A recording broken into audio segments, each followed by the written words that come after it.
9-year-old Jonathan and 15-year-old Anita sat in front of a large cake. They had been born on the same day.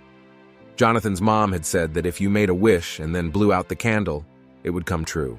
Then of course I'll be the first, Jonathan thought.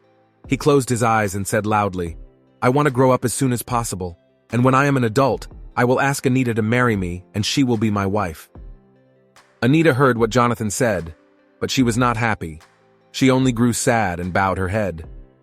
Jonathan's mom was not against her son's marriage to her best friend's daughter. She said she would definitely wait for a lavish wedding. Anita jumped up abruptly, a leaf in her hand. She shouted out loudly, I will not be anyone's bride, much less will I be anyone's wife. Anita, whispered Jonathan. He hadn't expected such a reaction. Anita's words had hurt and upset him. If I ever get married, I'll be just like Mom, and I don't want that, Anita persisted. Anita jumped up from the festive table and ran to her home. On the table, there was a birthday cake with a blown-out candle, and next to it, there was a crumpled certificate of divorce. 14 years later, Anita revisited her thoughts on marriage. She stood in her wedding dress near the church, but in her soul, instead of the joyous anticipation of a happy life, there was emptiness. Why should I get married? He stood beside her, her future spouse. The priest's speech sounded. Anita, are you ready to take Russell as your husband? Anita raised her eyes to Russell. We are separating. How? What happened? Russell couldn't believe what he was hearing. Anita turned around and hurried toward the exit to be as far away from this place as possible. Shouts could be heard behind her. Anita! Anita! Are you crazy? Why are you doing this to me? Give me a reason? Anita swung her hand upward. Photographs soared up to the ceiling. On each of them was Russell. He was gently hugging the long-legged blonde. Russell fell to his knees, unable to believe his eyes. He didn't think this would come to Anita's attention. A short time later, Russell was already standing at the door of Anita's apartment. No one answered the knock. Anita, open up. It's not what you might think.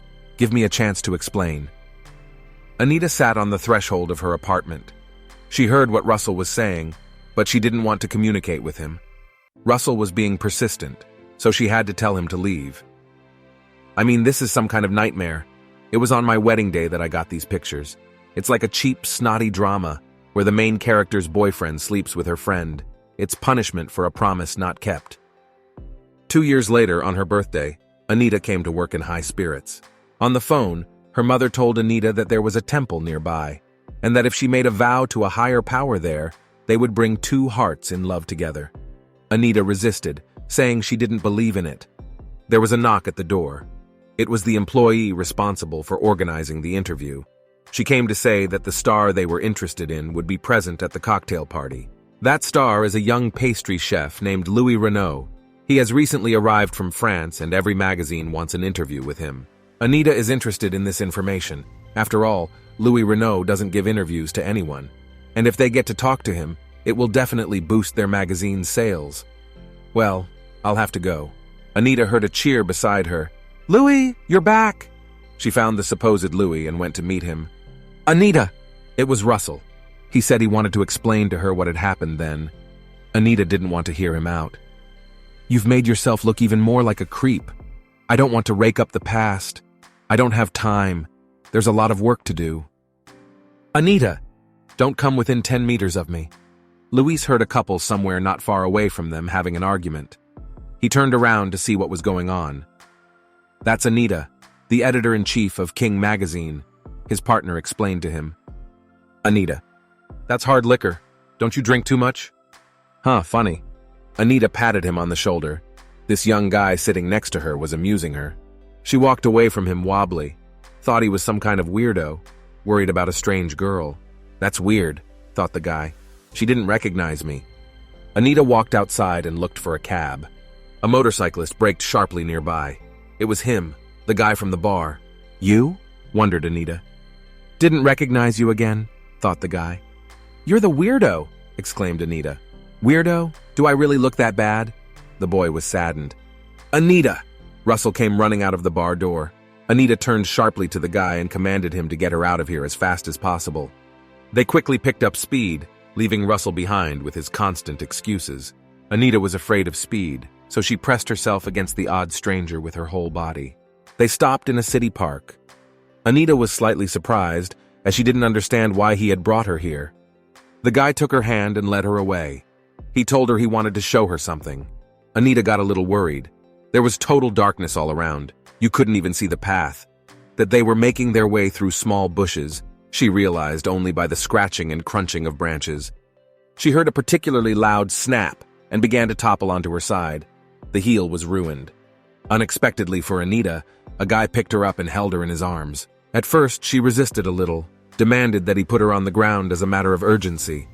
Then she admired the sky. The stars were very bright, looking like fine beads scattered across the sky. "Here we are," said the boy. Anita turned her head and saw the city from above. It glittered mesmerizingly with lights. The guy lowered Anita to the ground, embarrassed, adding that he could have held her in his arms for all eternity. Anita admired the city. She had no idea how beautiful it could be. "I'll be right there," the guy said, and disappeared into the bushes. Anita got a little worried, left her alone at night in the park. There was a suspicious rustling in the bushes. Anita couldn't stand it. She picked up a stick. She was getting more and more scared by the minute. When the rustling got closer, she swung the stick to hit the approaching something. "Don't, it's me." The guy grabbed sharply at the stick and they fell to the ground together. His face slowly approached Anita.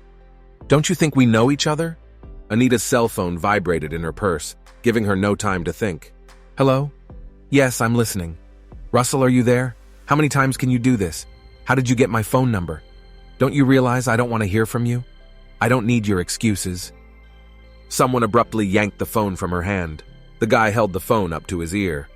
Anita was outraged. After all, it was her phone. Her problem.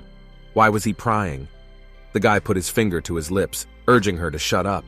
"Hey, you and Anita broke up, right? So don't call her again. I'm dating her now." The guy hit the disconnect button without letting Russell say anything. "Girlfriend?" Didn't understand Anita. "I just thought I'd help you out. You don't enjoy hanging out with him, do you?" The guy got back on his bike and offered her a treat. After all, he had done so much for her today. They bought a few cans of beer and rode to the outskirts of town. Anita was grateful to the guy for protecting her from Russell, showed her the beauty of the city, gave her a chance to forget all the troubles. Have you heard a saying? Drink but don't get drunk, eat but don't stuff yourself. Love but don't give in to madness, continued the boy. Well, what if you've already succumbed? He asked. Then when a person betrays you, you will feel like the whole world around you has collapsed. That's exactly what happened to me. The guy decided to cheer Anita up. He said that she would definitely meet a man who would be devoted to her.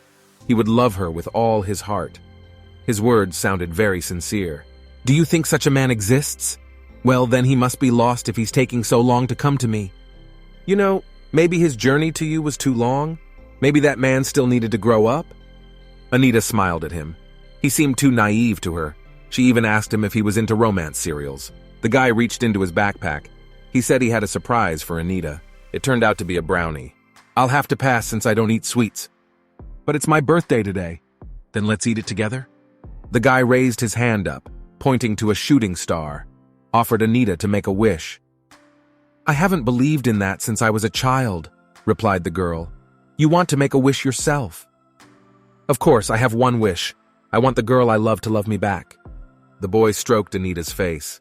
He often dreamed he was touching the girl, and it was hard for him to accept the fact that it was now that he was touching her in reality. The guy decided to continue his dream in reality and touched her lips with his lips. Such an awakening Anita had never had before.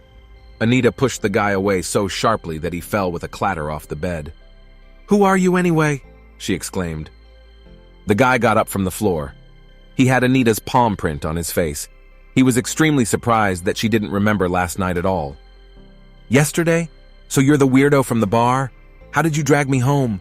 How did you get the address? The guy had to tell her that Anita had given him the address herself and even invited him to visit. The phone vibrated on the table, interrupting their conversation. Anita picked up the phone. It was her friend, Cynthia. She was standing outside Anita's door and demanded that she open the door. Anita warned the guy that she was going to go open her friend's door, demanded that he sit quietly and under no circumstances come out. Oh, Cynthia, hi! Cynthia was surprised to see her friend. She immediately realized that a lot of alcohol had been consumed last night. Cynthia walked into the apartment on the way, telling her that she had lost her keys to the apartment. No one was home, so she would have to stay at Anita's for a while. "I'll probably go sleep at your place for a while. I'm really tired. Been partying all night. I'm sleepy as hell." Before Anita could react to her friend's words, she heard the sound of the door opening. It was her mom. Anita was surprised at her mother's arrival. She didn't expect to see her today. Her mom didn't understand her surprise as she comes to Anita's house every weekend. A rumbling sound was heard in the bedroom. Anita's mom was frightened. After all, she knew that her daughter lived alone. With the words, "Thieves must have broken in," Anita's mom grabbed the frying pan. Without letting her daughter say a word, Anita's mom opened the door to the room. Cynthia's friend was there. Anita looked out from behind her mother's back to make sure the boyfriend had time to hide, and her mother wouldn't have to explain anything. The fact that Cynthia had lost her key had to be told.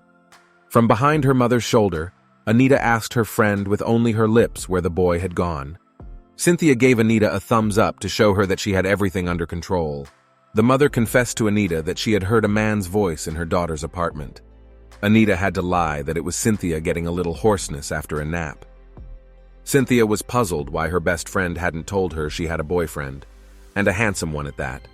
She decided to give him a little interrogation to get all the details. The guy doesn't know what to say to her. He has no idea who she is, or who Anita is. Anita's mom called her daughter and her friend to the table. Anita was very curious where the boyfriend had gone, so she decided to somehow signal her friend. She tugged her by the hem of her jacket. "By the way, Anita, don't worry about the kitty. He made it out the window safely," Cynthia mumbled, turning to Anita. Anita was surprised that he had climbed out the window. Her friend persisted. "Yes, he did. It's a good thing you live on the second floor. Otherwise, there would have been a tragedy. The poor animal would have broken all its legs." Mom was surprised and asked how her daughter got a cat. Anita had to improvise. She told her mother that a yard kitten had crawled into her house at night, but luckily, it had already left to go about its feline business. Under the table, Cynthia held out a folded sheet of paper to Anita. Anita unfolded it and saw a small message. It was written by a guy. He confessed that he had been happy the previous evening and was looking forward to seeing her again. Cynthia saw her sad friend and decided to ask her if everything was okay. Anita replied that she would probably quit drinking since she had little memory of the previous night. Her mother shared the latest news with Anita. She asked if she remembered her neighbor Jonathan, reminded her that Jonathan was her godmother's son. He had recently returned from France and had no place to live, so his mother suggested he stay at Anita's house. Anita didn't like the idea, as she doesn't want a stranger living in her house. Mom was outraged since she doesn't think Jonathan is a stranger. First, they were good family friends years ago. Secondly, Anita knows him well even though they haven't seen each other in over 10 years. They even share the same birthday. Anita had to agree. The guy was picked up by his best friend Robin by the roadside. Robin asked the guy where he had gone last night. "I met her last night." "The girl you came back here for? Then why are you so sad?" Robin noticed the sadness in the guy's eyes, so he wondered what had happened last night. The boy remembered Anita crying in his arms, telling him about her fiancé's betrayal. "Louis! Louis!" The lad was pulled out of his musings by Robin's voice. Louis turned to him and told him that he would give an interview to King magazine, but only on one condition. A cheerful employee burst into Anita's office. She had wonderful news. Louis Renault had agreed to give them an interview, but only on one condition. The interview must be conducted by him and you, and it will take place in the place of Louis's choice, the employee told about the condition. Anita was once again convinced that all geniuses like to act impulsively and not standard. She was waiting for him at the entrance of the park. Not far from the entrance, she saw a guy to whom she gave the code name Weirdo. He was the one she didn't want to see. She scrambled from side to side in confusion, had to hide behind the first object she could find. Bang! A small explosion was heard next to Anita. The little girl's balloon burst. Anita hurriedly rushed to calm the child so that she wouldn't cry. But her entreaties did not help. The girl raised a loud cry. Unexpectedly for Anita, from around the corner appeared the same guy. He handed the child a new balloon. The girl calmed down in the same second. "Here we meet." Anita heard the guy's joyful voice behind her back. She tried her best to be as inconspicuous as possible, but she failed. She had to pretend that she was happy to see him too. Anita decided to retreat, citing busyness. She admitted that she had a work appointment. There was no way she could miss it. The guy was interested. He asked what the meeting was about. Anita hurried away from the guy as fast as she could. In her purse, her cell phone started playing. "Hello, Louis? Where are you now?" The girl froze in place. Luis said right behind her. She guessed that Luis was the guy from the bar. Anita slowly turned around and stared at the guy in silence. He was even surprised that she wasn't verbose tonight. Anita was super embarrassed. Not only had she gotten drunk last night, but she was also acting in an incomprehensible way. Then she dragged him home. What he's gonna think of her. To remove the awkwardness, Anita began to ask Luis for details of the interview. Luis told her that he would like to socialize around the aquariums here. Anita replied that she would love to see the fish. Anita felt uncomfortable. There was a lot of water, people, and fish around. It was noisy. One of the children thumped the fish tank with his fist loudly. Anita instinctively pressed herself against Luis's chest. Without expecting it, he pulled the girl against him. She felt embarrassed for her weakness. Luis decided to take her to a quieter place. Looking at the jellyfish, Anita thought that all geniuses are weirdos after all. In the quiet calm, they were still able to begin the interview. Luis allowed Anita to ask him any questions she wanted. It seemed to Anita that during the interview, Luis was looking at her strangely. It made her feel uncomfortable. Anita asked one last question. Why did Luis choose this particular place for the interview?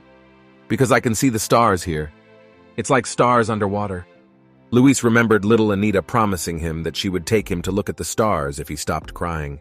Little Luis couldn't believe how it was possible to see the stars during the day. I mean, it was impossible. Here, look, these jellyfish look a lot like stars. Little Luis and Anita spent a long time admiring the jellyfish in her small aquarium. After Luis's words, Anita began to remember her little neighbor friend. Anita and Luis's conversation was interrupted again by a phone call. The interview had to end. Anita and Luis went to the exit. Already by the car, Luis asked Anita if she could answer him one question. Sure. You've been preparing for the interview with me, haven't you? Tell me your real name. Real? My real name is Jonathan. Louis is an alias. Anita thought, exactly like her neighbor. I'll meet you at home, Anita. The car sped off abruptly, leaving a surprised Anita standing in the parking lot. Anita decided to find out from her mother why she hadn't told her that their neighbor had taken the French name Louis. Not hearing an answer, Anita decided to drown out her longing and awkwardness with a glass of wine. No sooner had Anita taken a sip than the doorbell rang. Anita went to the door. The intercom showed Luis standing outside the door, aka neighbor Jonathan. Anita took a deep breath and opened the door. Standing next to Jonathan was Anita's mom. She admonished her daughter for taking so long to open the door. After all, she had heard Anita breathing loudly on the doorstep for about a minute. Anita's mom wondered if she recognized her little neighbor friend. Jonathan, in the meantime, was strenuously pretending that he didn't remember Anita at all. Hi, long time no see. Tell me about it, it's been years. Anita's mom was helping Jonathan unpack his bags, while telling Anita that he hadn't been to the neighborhood, so he didn't know the way. So she had to show him the way. Jonathan turned and winked at Anita. Stinky, went through Anita's head. That's quite an act to put on. Anita's mom asked her to clean up the guest room. When Anita returned to the room an hour later, she heard her mom asking Jonathan about his love life. The boy confessed that he did not have a girlfriend at the moment. Mom left in the late afternoon. Anita closed the door behind her mom and turned to Jonathan. So shall we talk? Louis, he's Jonathan. Jonathan took a couple steps away from her. Jonathan decided to trick Anita. He glanced behind her back, and with a smile he mumbled, Oh, godmother, you're back again. Anita turned around at the door. There was no one there. While Anita was trying to figure out what was going on, Jonathan retreated to the bathroom. Anita started ramming on the door. Jonathan didn't open the door for a long time, so Anita decided to open it herself. Seeing Jonathan naked to the waist, Anita was confused. Anita embarrassedly apologized and slammed the door shut. You're not going to stay in the bathroom all night anyway, Jonathan. Jonathan entered the room. Anita was asleep, leaning over a book. Jonathan picked Anita up in his arms and carried her into the bedroom. Anita breathed quietly, snuggled against his chest. Jonathan whispered that he had caused Anita a lot of trouble today, made her nervous. Afterward, he kissed the top of her head and said goodnight. Anita and Jonathan didn't get a chance to talk in the morning. They each went to their respective jobs. Anita was very nervous during those couple of days, so she wanted to get back to her normal life as soon as possible. At work, Anita was once again dealing with work issues. She had already calmed down a little and forgotten what a nightmare was going on in her life lately. But a coworker reminded her about Jonathan again, telling her that she had arranged a photographer for the shoot. The entire staff was getting ready for the upcoming shoot. Anita stepped out into the hallway. A staff member told her that a typhoon was coming. Therefore, the shoot had to be expedited. A waiter ran into the kitchen. He told Jonathan about the impending typhoon. Jonathan told him that everyone could go home. He would stay a while, as he still had work to do. Jonathan picked up his cell phone. He decided to call Anita to see if she was home or working late. She didn't answer the phone. Anita was on her way home, but she got a call from work. It turned out that the photos needed for the magazine had been lost. They need to be resent. As much as Anita hated it, she had to ask the driver to turn around and take her to the photo studio. Jonathan kept dialing Anita, but she only heard that the caller was currently out of range. Anita tried to send the necessary pictures as soon as possible. Suddenly the light went out. Anita took an umbrella and walked towards the nearest bus stop. The wind was howling and the rain was pouring. The umbrella kept trying to get out of her hands. A passing car doused Anita from head to toe. Eventually the umbrella broke out of her hands. Anita thought it couldn't get any worse, but suddenly she saw a man's silhouette quickly approaching her. She thought that it was too much to rob people in this weather, but the silhouette didn't stop and ran towards her. Anita turned around and started to run away. She was very scared, as there was not a soul around. Everyone was sitting at home in this weather. The rain was pouring down Anita's eyes, so she could hardly see anything. She didn't notice how she found herself on the road, and if strong hands hadn't grabbed her, tragedy could have happened. Anita fell to the ground with her rescuer. Ha ha ha. Anita heard heavy breathing nearby. The dark male silhouette turned out to be Jonathan. Jonathan hugged the confused girl and admitted to her that he was really scared because she hadn't picked up the phone. He has been calling her all evening. Jonathan didn't want to lose her again. Anita stroked Jonathan's head. It made her feel good that the guy cared so much about her. 234, I wouldn't die that easily, whispered Anita. As Anita hugged the guy, she realized there was a fever coming from him. She exclaimed that he probably had a fever. Anita took Jonathan under her arms and led him towards the studio. That was where she planned to wait out the rain. There was an antipyretic in the booth. Anita gave Jonathan a towel to wipe his body dry. Jonathan admitted to her that he had hit his arm hard in the fall, so it was hard for him to wipe his head. Anita had to wipe the guy's head herself. "And how did you know where to find me?" inquired Anita. The guy admitted that he had called her female co-workers. It was from them that he found out that Anita had gone to the studio. Jonathan told Anita that he couldn't get to her on his motorcycle because of the heavy rain. Cabs refused to drive him. Buses also did not travel through the city in this weather, so he had to run to her. Anita remembered that Jonathan had behaved just as desperately when he was a child. Anita took the boy's word that he would not act so recklessly again. Then she took the first aid kit and treated his wounds. Anita had to blow on the wounds so that Jonathan wouldn't be in pain. Jonathan saw an old scar on Anita's forehead. He asked if the old wound was bothering him. Anita said it didn't. Too much time had passed, so the scar did not bother her. Anita went to take the first aid kit to the next room. The girl touched the scar. Anita remembered how the scar appeared. It happened a long time ago. Her parents weren't home. There was a fire. In the blazing apartment, Anita hoped smoke, got hit on the head by a falling shelf. Little Jonathan blamed himself for everything. He was constantly hanging around the stretcher with the girl, preventing the doctors from doing their job.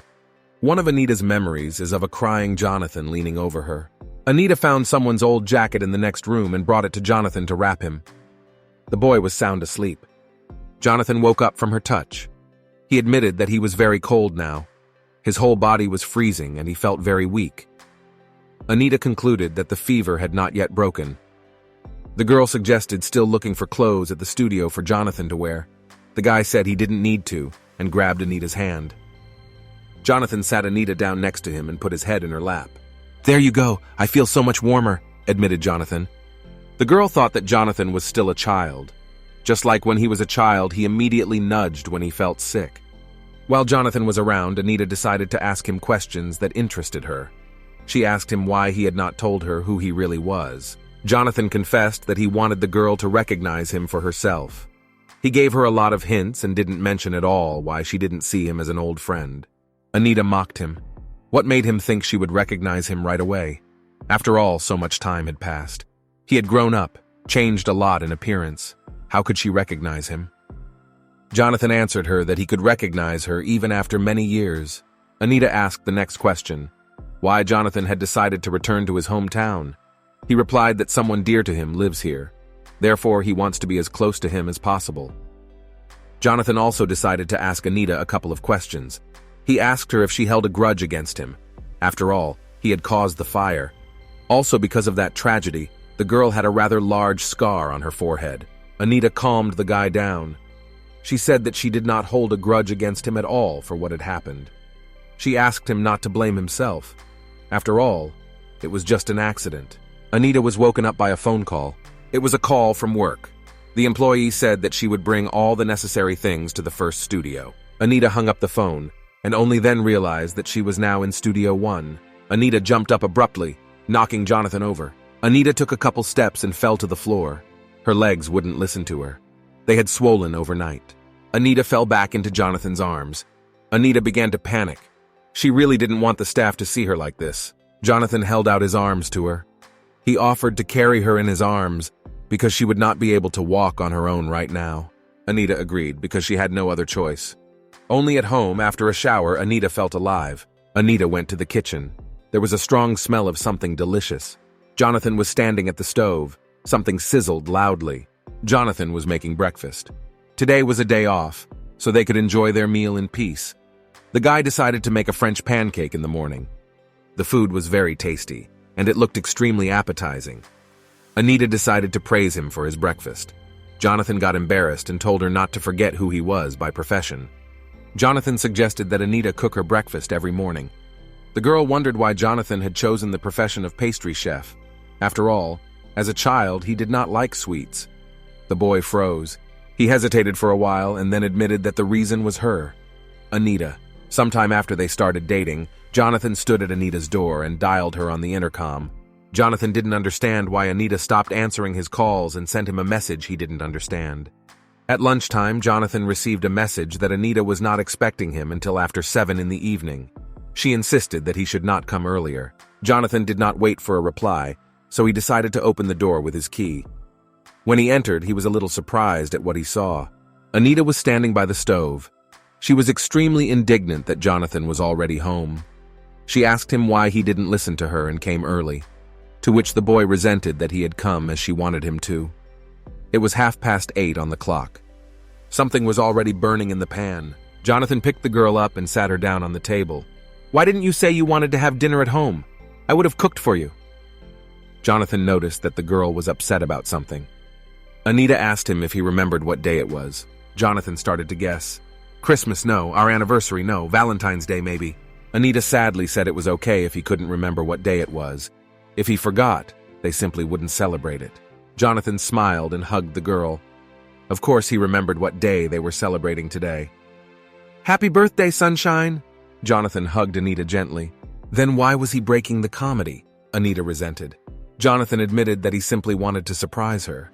"I'm not a skillful hostess," Anita complained to Jonathan. "I can't even cook a proper dinner." The guy reassured her that he didn't need anything from her. The most important gift he had already received. "Which one?" "You!" Jonathan pulled Anita even tighter against him. "You're the best gift ever," Jonathan said, and reached for her lips. Anita thought at that moment that he knew how to pour honey into her ears beautifully after all. She nestled sweetly on his lips. Anita tried to pull him away from her, as there was some uncooked dinner left on the stove. Jonathan replied that she could cook dinner in time. They have their whole life ahead of them. Once upon a time, Anita and Jonathan had done lessons together in the kitchen. Anita confessed that if she did well on her exam, her mom promised to buy her a cake. "What do you need a cake for?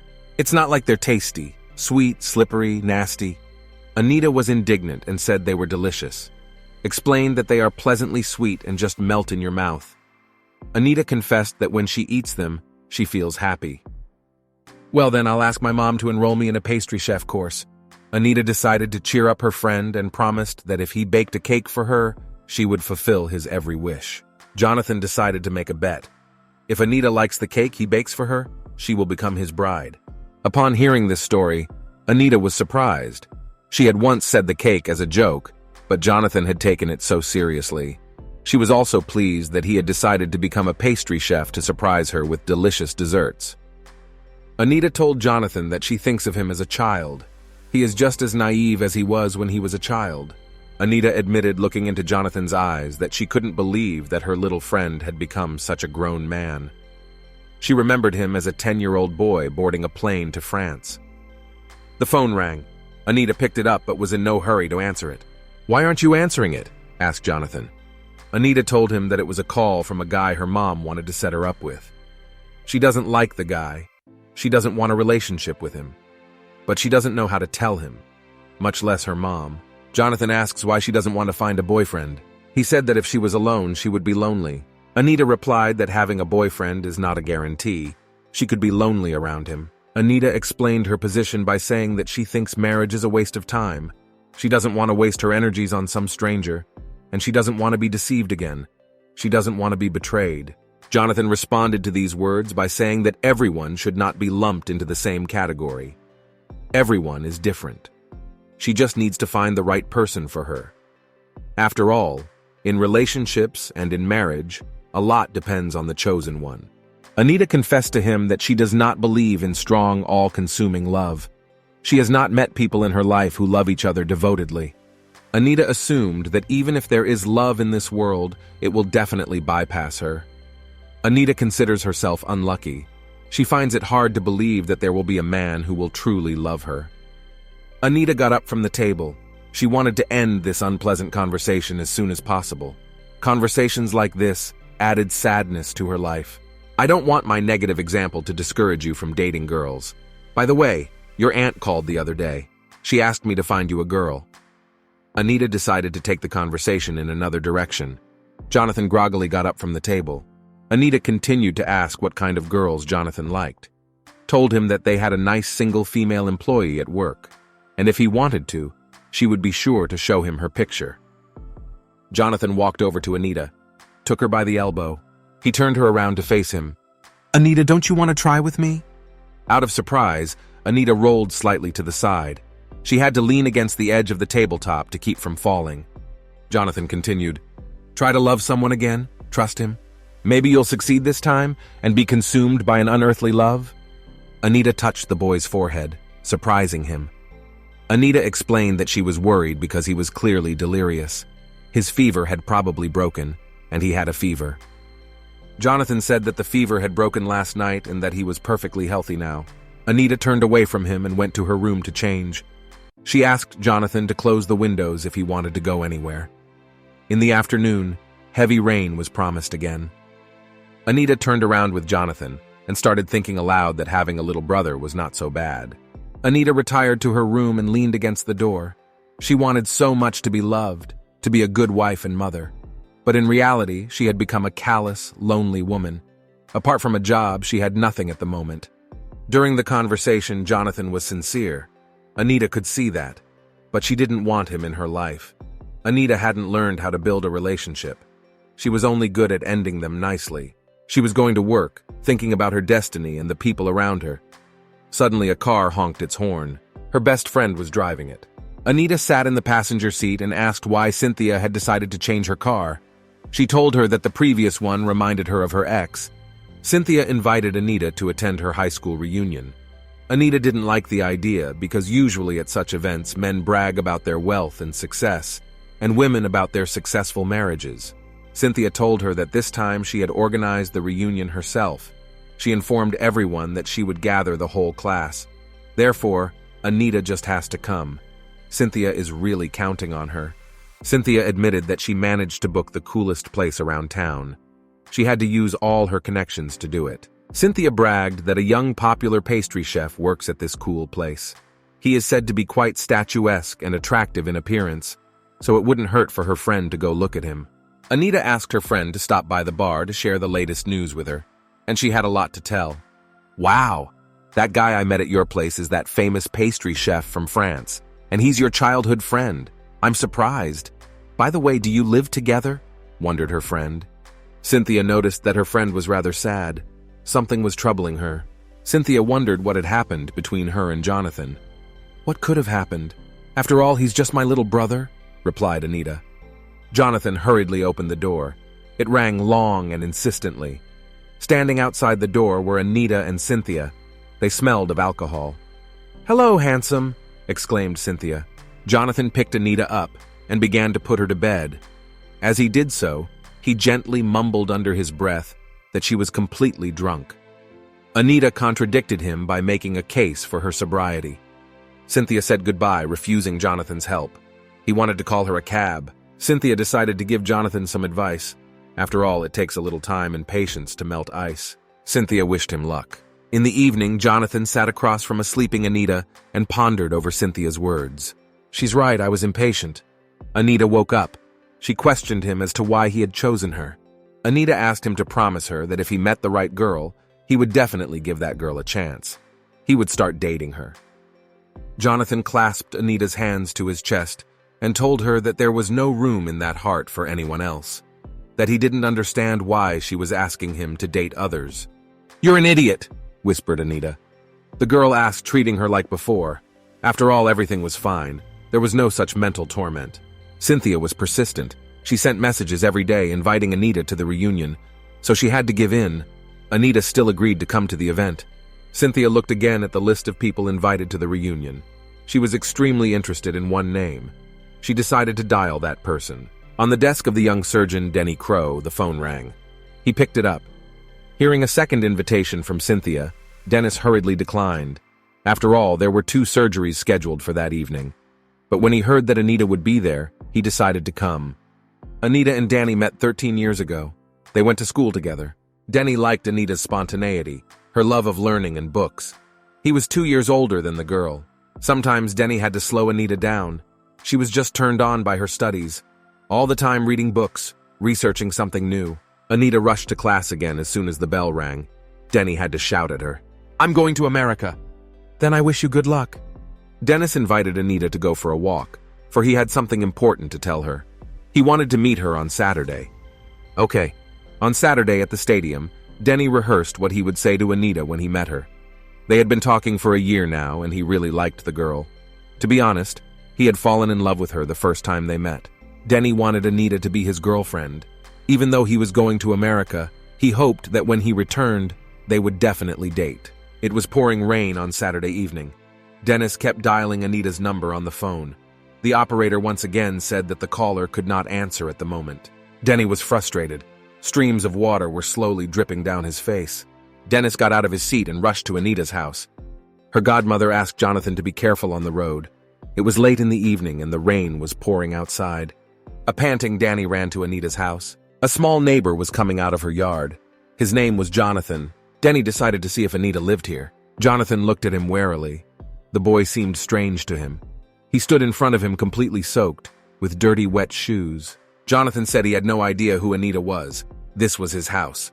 After that, he turned around and ran home. Denny stared at him blankly. 13 years later, Denny stood in the luxurious lobby and dialed Cynthia. She had invited him, of course, but she had forgotten to tell him on which floor the reunion would be held. Denny approached the young boy to clarify where the event was being held. Denny was a little surprised as the popular young pastry chef was standing in front of him. He was quite famous. He was young, but had managed to win many prestigious awards. Jonathan was a little confused when Denny came up to him and asked about the reunion. Isn't that where Anita should be right now too? Wouldn't that be her classmate? Jonathan agreed to escort Denny out. He asked his staff to work without him for the time being. Jonathan couldn't remember where he had seen this man before. The hall was lively. Music was playing. People were chatting softly everywhere. Anita felt rather uncomfortable at the reunion. She shouldn't have come. There were a lot of people around that she didn't want to socialize with. And on top of that, she didn't like parties. Anita breathed a sigh of relief when she was able to step out into a quieter hallway. Someone called out to Anita. She turned around. Standing in front of her was Denny. What was he doing here? That question flashed through Anita's mind. It's been a while. Anita and Denny stood on the balcony. They hadn't seen each other in over 10 years. They had a lot to talk about. Denny admitted that it was hard for him to get to know Anita as she had changed a lot over the years. Denny was very curious to know about Anita. Where does she work? What she does for a living? Anita was happy to answer his questions. She asked them herself. She was also interested in what Denny did. How was it in America? Dennis told her that he had returned to his hometown a few years ago. He works as a doctor now. He always wanted to be a surgeon. Denny admitted that he was happy to hear from Cynthia that Anita would also be at the meeting. Just please don't tell me you came to the meeting for me. And it is. Also there on the balcony, Jonathan was negotiating his future cooperation. Cynthia called out to him. Cynthia motioned for Jonathan to sit down and have a drink. She asked a question that puzzled Jonathan. Had he come here to watch his rival?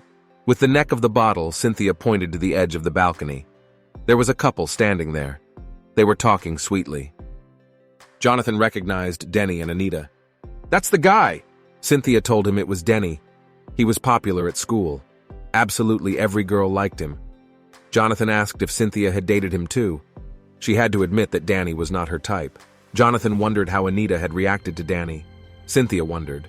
It was ambiguous. Denny had tried to woo Anita, but whether she had reciprocated was not known. Cynthia asked Jonathan if he wanted to know the nickname Anita had at school. When he answered in the affirmative, she told him that Anita was called the Heartbreaker at school, and she got this nickname because she was courted by many guys, but no one could melt her heart. Apart from her studies and books, Anita was not interested in anything. After telling her everything, Cynthia staggered off to go about her business. Dennis offered Anita a ride home. She declined, for she did not live far away and could walk. Anita was called and she turned at the voice. It was Jonathan. He approached Anita and said he was waiting for her to excuse her home. The girl decided that he felt guilty, so he wanted to make it up to her this way. Jonathan and Denny said hello like old friends. Denny inquired who Jonathan was to Anita. Anita introduced Jonathan as her little brother, but the latter resented that they were not blood relatives. Denny noticed that the brother was quite young. He must have recently graduated from college. Anita had to tell him that Jonathan had lived in France for a long time, but now he had returned to his hometown and worked here. They have to live together until he finishes renovating his apartment. Jonathan put his arm around Anita's shoulders and started to lead her aside with the words that it was getting late now, and it was time to go home. Denny said goodbye to them and promised Anita that he would be sure to text her. "What are you doing?" whispered Anita in Jonathan's ear. Jonathan pulled her even tighter against him. To all her objections, he replied in a calm voice that he would not let her go because he did not want to. Denny decided that Jonathan was not a competitor since he was acting like a child. Jonathan and Anita were being watched from the car. The stranger watching Anita and Jonathan asked for a ride home. The reunion was over, so there was nothing more for her to do, and she had already seen everything she wanted to see. Anita wondered where Jonathan was taking her. She even asked him if he was in his right mind. He answered in the affirmative and confessed that he was jealous of Danny. Jonathan revealed that he'd learned from Cynthia that Denny had tried to court her. Anita replied that it had been a long time ago. She no longer remembered how it had happened, and why was she justifying herself to him? Who was he to her? A stomach rumbling sound was heard. Anita grabbed onto it to muffle the sound. "Poor thing, you haven't eaten at all since the party?" sympathized Jonathan. "Let's go." Jonathan grabbed her hand again. 16-year-old Anita reported to her father that she was on her way out. Anita remembered that she had promised Denny to meet him. He had something important to tell her. Anita reached into her purse to look at her phone to see what time it was, but noticed it wasn't there. She must have left it at home. She had to go back home. There was a surprise on her doorstep. There were red shoes. She had never seen them at home before. Anita went deeper into the house. She heard someone whispering. She came closer. A female voice was heard asking if their wife or daughter was frozen, to which the male voice replied that the wife was on a business trip and the daughter had left. Anita wondered what was going on and peeked into the room. On their couch, Dad was cuddling with some woman. Anita froze in place. Nausea came up to Anita's throat. Her daddy was cooing softly to the strange woman. He was telling her how much he missed her, how glad he was that she was there for him now. Her eyes filled with tears. And years later, Anita remembered how hurt she was, how she ran far away from the house so she wouldn't see what was happening there. She couldn't believe that the person closest to her could do such a thing. Anita's mother was distraught. She couldn't call her daughter because she had left her cell phone at home. It was getting dark outside the window, and she still hadn't returned. She felt that something bad had happened to her daughter. She expressed her pain and fear to her husband. Jonathan heard all this. He hurried to find his friend. Anita stood on the embankment with her head bowed. She did not notice the rain or the wind. She didn't care about anything. Jonathan called out to her. "Thank goodness I found you. For some reason, this is where I thought you'd be." They sat at the bus stop for a long time. Jonathan told her that his parents had decided to move to France after all, and he was strongly reluctant to leave. "If I leave, what will you do when you get sad?" "Don't worry, I'm older than you, so I can take care of myself." Jonathan Anit seemed extremely nice. He didn't want to leave, you could tell. Anita decided to cheer the guy up. She told him that he wasn't leaving forever. When he grew up, he could return home at any time. Jonathan didn't believe her. He thought she was deceiving him to keep him happy. Anita had to make him a promise. "I will work hard and grow up quickly. I will definitely come back to you. You will wait for me, won't you?" "Of course I will, I promise." When the rain subsided, Jonathan held out his hand to Anita. He offered to walk her home. Anita didn't want to go home, but Jonathan convinced her. At home, her mother was worried sick. She was worried that she did not know where her daughter was and that she had no contact with her. In the house sat a crying mother and her sister.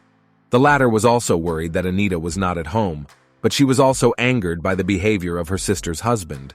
He was not worried about anything at all. Anita heard her aunt say that she was aware of her sister's husband's cheating behavior. He would never change. He would also continue to cheat. The aunt begged her mother to sign the divorce certificate. She has no future with that man. If she wanted her daughter Anita to be happy, she should separate from her husband. Jonathan also heard and saw how these words upset Anita. Anita decided to show herself from around the corner after all. There was no point in eavesdropping any further. She sent Jonathan home. Anita told her mother that she was in the library. She was studying for her exams. She was very tired, so she wanted to go to her room as soon as possible to rest. In her room, Anita continued to cry. She realized that her parents' divorce was inevitable. Anita wondered if anything had changed since Jonathan came to live with her. Of course it had. Her house was always filled with the aromas of delicious food. Jonathan gave Anita a snack to take to work with her every day. Before leaving, Anita reminded Jonathan that he had a photo shoot today. She asked him to keep a low profile, so no one would suspect they were close. She didn't need any unnecessary gossip. Anita felt sick at work. She had a severe stomach ache. This was even noticed by employees, constantly asking her about her well-being. A co-worker came to tell her that the young pastry chef Luis had arrived. Anita promised to come over soon. Anita watched the photo session from the sidelines. Jonathan was very good at posing. Around Anita, the admiring whispers of the female employees never stopped. They also noticed that Jonathan was quite attractive. He felt confident in the photo shoot.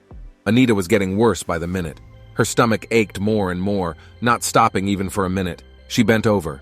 Anita's co-worker had to pick her up. Anita fell to the floor. Jonathan heard some noise, some shouting.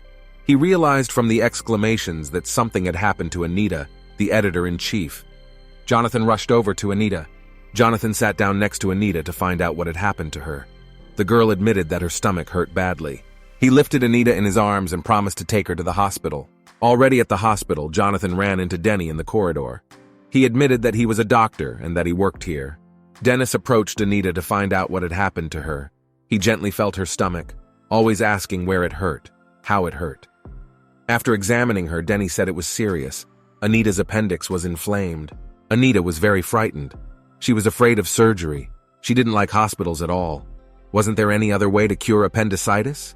Danny said there was no other way at the moment, and if she continued to delay the surgery, it could be irreparable. Danny said he would do the operation himself. Everything will end well for her. He promised her that. Although Jonathan tried not to show his feelings, his hands clenched involuntarily into fists. Jonathan understood that Denny was trying to ease Anita's suffering, but it didn't make it any easier. He was not happy to see the doctor talking to her, and most unpleasant of all, Jonathan could not help her in this situation. It seemed to Jonathan that the operation took forever. The door of the operating room swung open. Jonathan jumped to his feet. He was anxious to know how Anita was feeling, if everything had gone well. Denny had assured him that the operation had been a success. Jonathan should not worry about Anita. Jonathan breathed a sigh of relief and sat down exhaustedly in his chair. "Thank you." Jonathan thanked Denny for the job well done, though it didn't feel particularly good to say it to him either. "No problem. I was just doing my job, nothing more." Jonathan sat next to Anita's bed and waited for her to wake up. He gently stroked her head. Jonathan pressed her hand to his lips. As funny as it sounded, he was very scared of losing her. Anita really wanted to go home, but Denny said it was too early. Jonathan also wanted Anita to be discharged as soon as possible.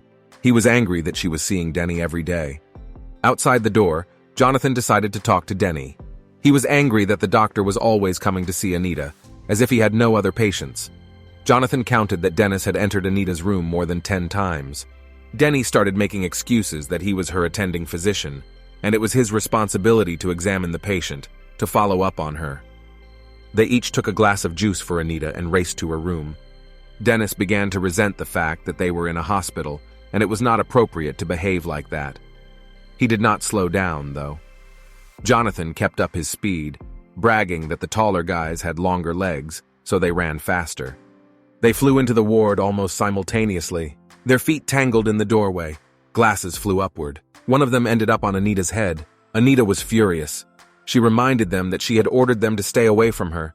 She was recovering now and just wanted peace, not to watch them race.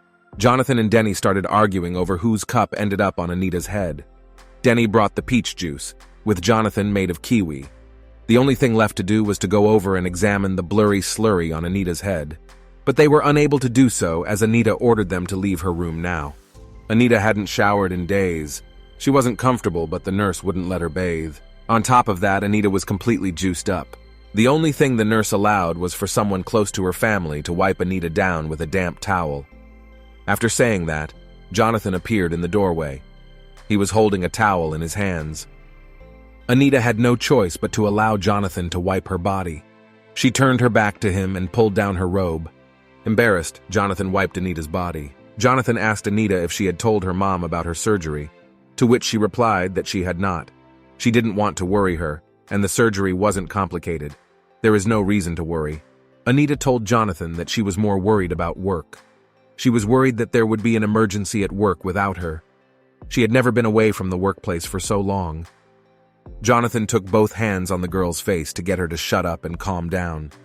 He promised that he would always take care of her. No matter what happened, he would be there for her. There was no need to worry about work. Jonathan asked again to be given a chance. Footsteps were heard at the door. It was Cynthia's friend. She decided to check on Anita and see how she was doing. Everyone was surprised and confused. Anita and Jonathan bounced in different directions. Cynthia stood in the doorway with her mouth hanging open. Awkwardness was also felt by everyone present. Apologizing for the disturbance, Cynthia quickly sprinted out into the hallway. "Stop!" shouted Anita after her. "Get back here quickly!" A short while later, they were drinking apple juice in complete silence. Jonathan got up and hurried away so the girlfriends could have a quiet chat. Cynthia looked at Anita for a long time, waiting for her to explain what was happening. Finally, she couldn't stand it and asked, "What's going on with you guys?" Anita clutched the cup in her hand and began to justify that it wasn't what Cynthia thought it was, that she considered Jonathan her little brother and had no romantic feelings for him. "But maybe in time you'll work something out after all?" questioned Cynthia. "It can never be." "That Cynthia's got me here too," thought Jonathan. Once again, he berated himself for not giving Anita time to think things over, that he was rushing in like a tank, and that probably scares the girl. Denny came up behind Jonathan and asked why he was here, not with Anita in her room. "A friend came to see her, so I thought I'd unwind," Jonathan explained. Denny admitted that he had noticed Jonathan's concern for Anita. He said that she was very lucky to have such a good little brother. From the outside, it was noticeable that they were quite close. Jonathan didn't understand what Denny was trying to tell him. Denny tried to explain his thoughts to the guy. He said that he wants Anita to be happy, and he thinks Jonathan is only burdening her with his overprotective behavior. He is too young for her. "You are only childhood friends. She loves you like a little brother. She can and wants to push you away, but she knows you too well. Anita simply doesn't want to hurt you, so she keeps quiet," continued Denny. "If you really love her and want her to be happy, you'd better let her go. Think hard about what I said." Denny turned around to leave. "What makes you think you know her well? What makes you think it's best for her?" Turning around to Denny, Jonathan asked, "I will never give up on her, and no matter what, I'll keep fighting onward." "Good luck," without turning around, Denny said. At Anita's room, Cynthia was admonishing her friend. She asked her to pay attention to Jonathan. He is handsome, young, successful. He wants what's best for her. He's always there for her. Where else would she meet someone like that? You don't have to be so stubborn. You have to give the guy a chance. What if it works out? Continued Cynthia. And even if you don't want to give him a chance, give yourself a chance. Try loving someone. Her friend didn't stop. She had been lecturing Anita for an hour. Cynthia was right about something. Anita understood that, but she was very scared to start any relationship. After a while, Jonathan returned. Anita asked him where he had gone and why he was gone for so long. She even wanted to admit that she missed him. She was worried about him, but not before Jonathan came up behind her and hugged her tightly. Jonathan leaned against her back and asked for permission to stand like that for a while. Anita didn't mind. Jonathan, Cynthia, Denny, and Anita sat on the couch in the kitchen. Anita's mom was running the kitchen. She was expressing to her daughter about not telling her about the surgery. Also that she was being discharged today. And if she had known there would be guests in the house, she would have bought a lot more groceries. Jonathan got up to help Anita's mom with the cooking. Anita's mom decided to ask Jonathan about the doctor who was treating her daughter. She had learned before that the man was single and had affluent parents. "Don't you think the doctor liked Anita?" asked Anita's mom. This even made Jonathan freeze for a while. He said he hadn't been paying attention and hadn't noticed the doctor showing any interest in Anita. "Don't you think the doctor is a good match for Anita? He is attractive enough, has a good position. I'm sure they're a great match. And on top of that, they've known each other a long time." At the table, Anita's mom did her best to make a good impression on Dennis. She was constantly spooning food onto his plate, asked if it was good for him. She said she would have made some more dishes, but there were too many people at the market. Some of the food was being snatched out of their hands.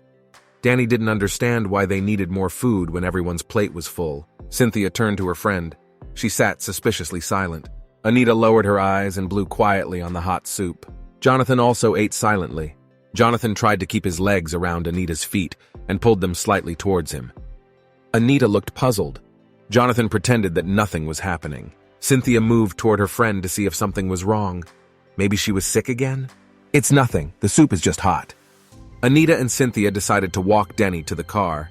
He suggested that Anita take a ride around town together on some free day. Anita replied that they would definitely do that. Anita suggested that Cynthia stay with her for the night. Cynthia was excited about the offer, since she had long wanted to try the breakfast Jonathan made. In the entryway, Cynthia revealed that Anita's mom liked Denny. She even confided in her that she wanted Denny to be her son-in-law. Anita warned Cynthia to keep quiet and not to talk about such things at breakfast. Cynthia asked Anita if she had noticed that Jonathan had been quiet all evening. She even felt sorry to watch him from the sidelines. "You really don't have any feelings for him?" Anita remained silent. She wasn't being wooden. Of course, Jonathan's attention was pleasing to her, and she could see he liked it. So she had some feelings for him too. "Don't you have any feelings for him at all?" continued Cynthia.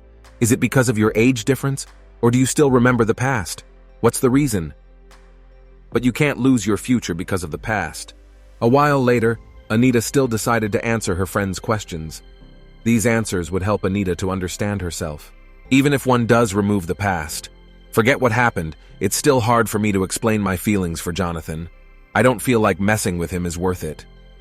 Jonathan walked into the apartment. He had walked Anita's mom home and was just now returning.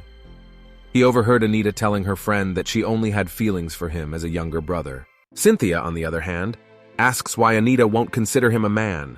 Understandably, Anita has seen him grow up, but after all, he's grown up. "We get along well with Jonathan, but I think it's because we've known each other for a long time, not because we're a good couple. When a long time ago, our families were good friends.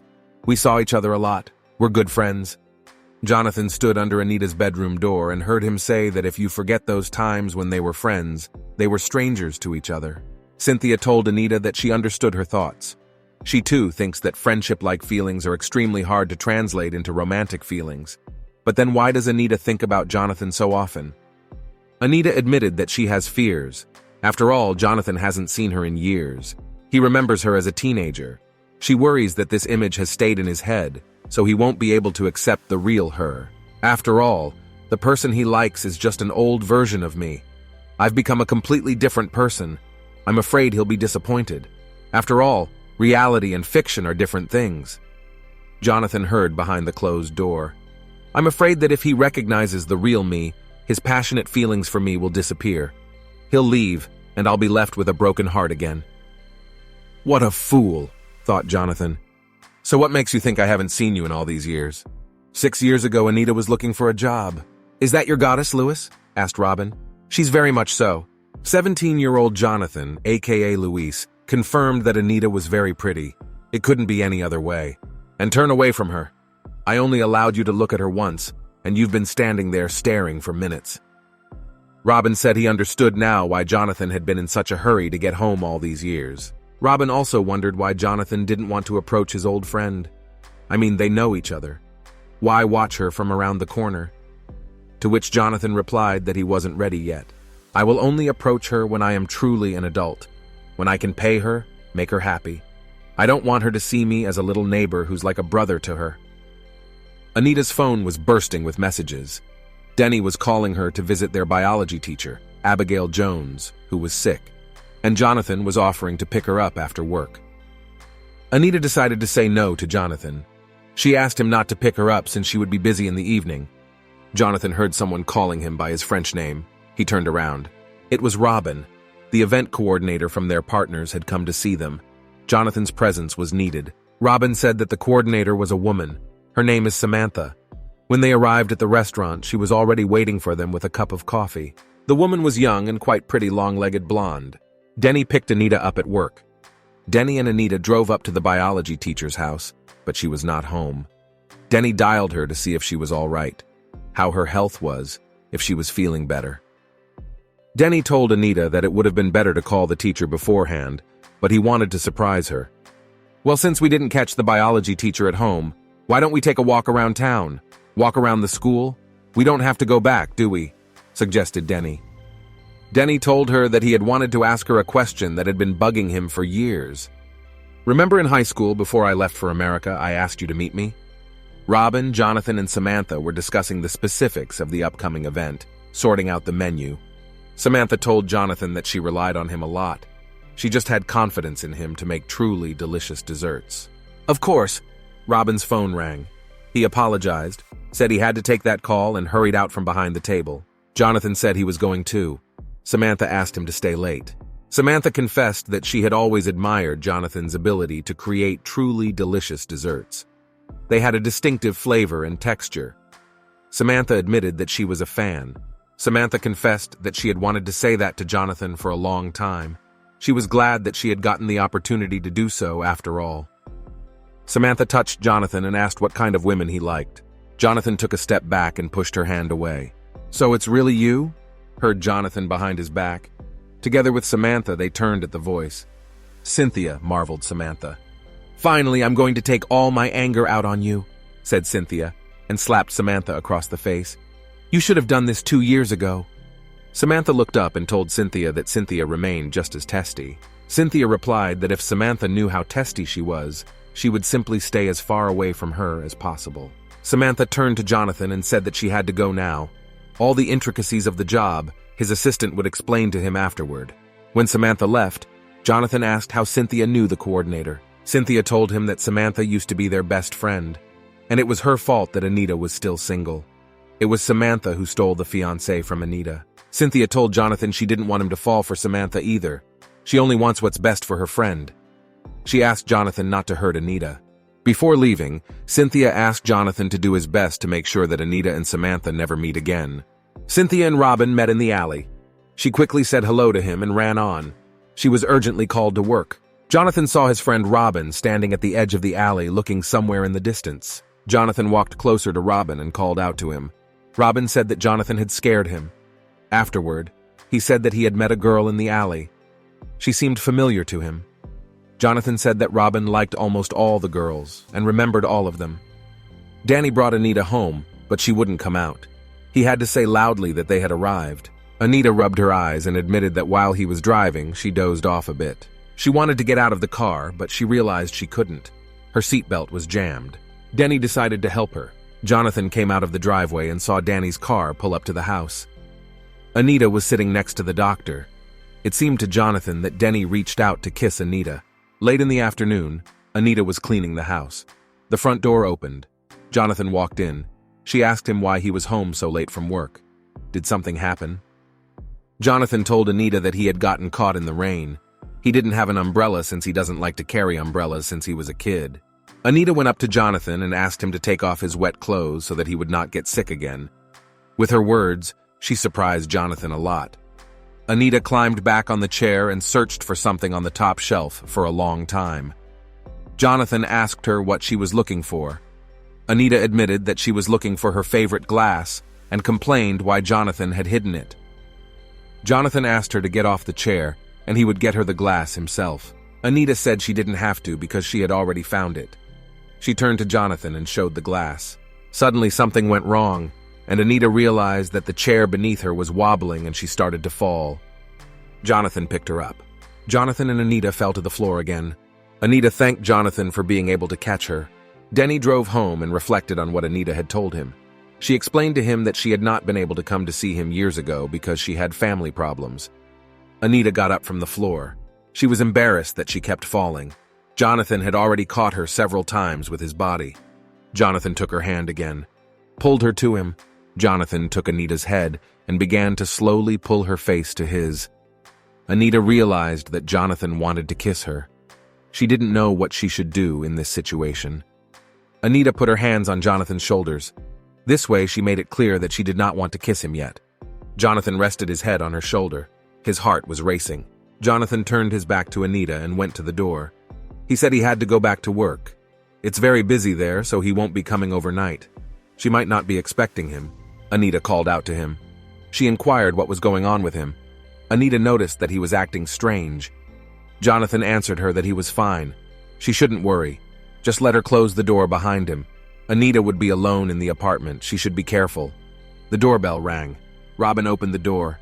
Jonathan stood on the doorstep. Robin noticed that Jonathan was upset. The friend noticed that he looked like a jilted lover. Jonathan walked around his friend and entered the apartment. He said he would stay with him for the night. Jonathan showered and went into the room. Robin suggested that he talk about work while his friend was around. Jonathan didn't want to cooperate with Samantha, so he begged his friend to turn down her offer. Robin resented that it would be difficult to do so. The problem was that the owners of the hotel where Jonathan worked valued connections, and it was to their advantage to work on Samantha's offer.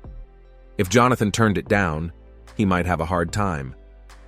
Robin also revealed that he'd decided to cancel the lease on the apartment he'd rented for Jonathan, since Jonathan didn't want to move in anyway. Without turning to look at his friend, Jonathan told him to leave it since he'd decided to move anyway. Robin grinned. Have you really decided to give up on your goddess?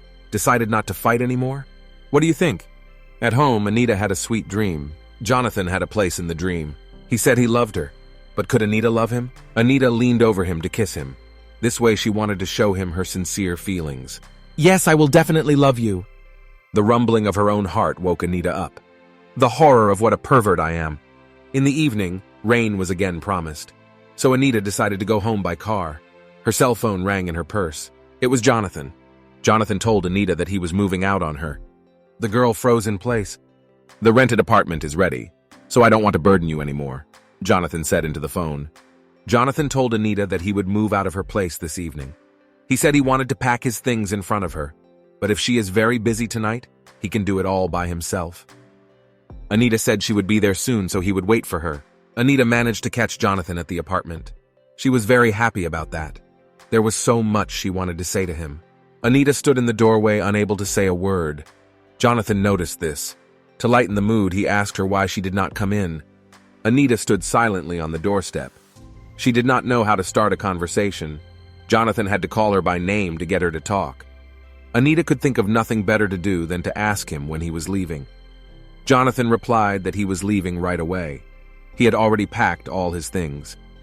Before he left, he asked Anita to take care of herself.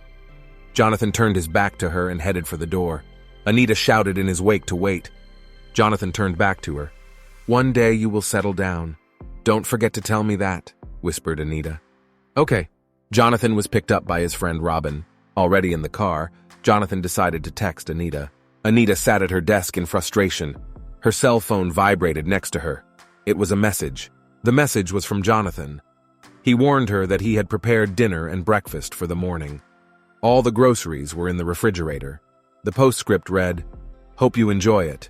"Thank you. You take care of yourself too." Robin asked Jonathan if he realized he'd lost a swell opportunity to be with Anita by his side. By his departure, it was as if he was separating himself from her. Jonathan told his friend that the deal was for a month, and it had already passed. Robin didn't believe him. He knew his friend too well, and that was definitely not the reason.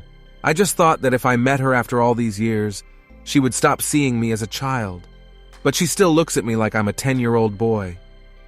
"I just figured some distance would only do some good," Robin said, not expecting his friend to be so cunning. Anita was getting ready for work. 2 toothbrushes caught her eye on the bathroom shelf. It immediately sent an ache to her heart. She thought of Jonathan. I wonder if he got there safely. Has he managed to put his things away yet? She turned around and noticed his towel was still in the bathroom as well. I wonder how he could have forgotten a towel, and a toothbrush too. And should I call him about it? Anita went to the bedroom to get dressed. Opening the first drawer, she saw that Jonathan had also forgotten his ties.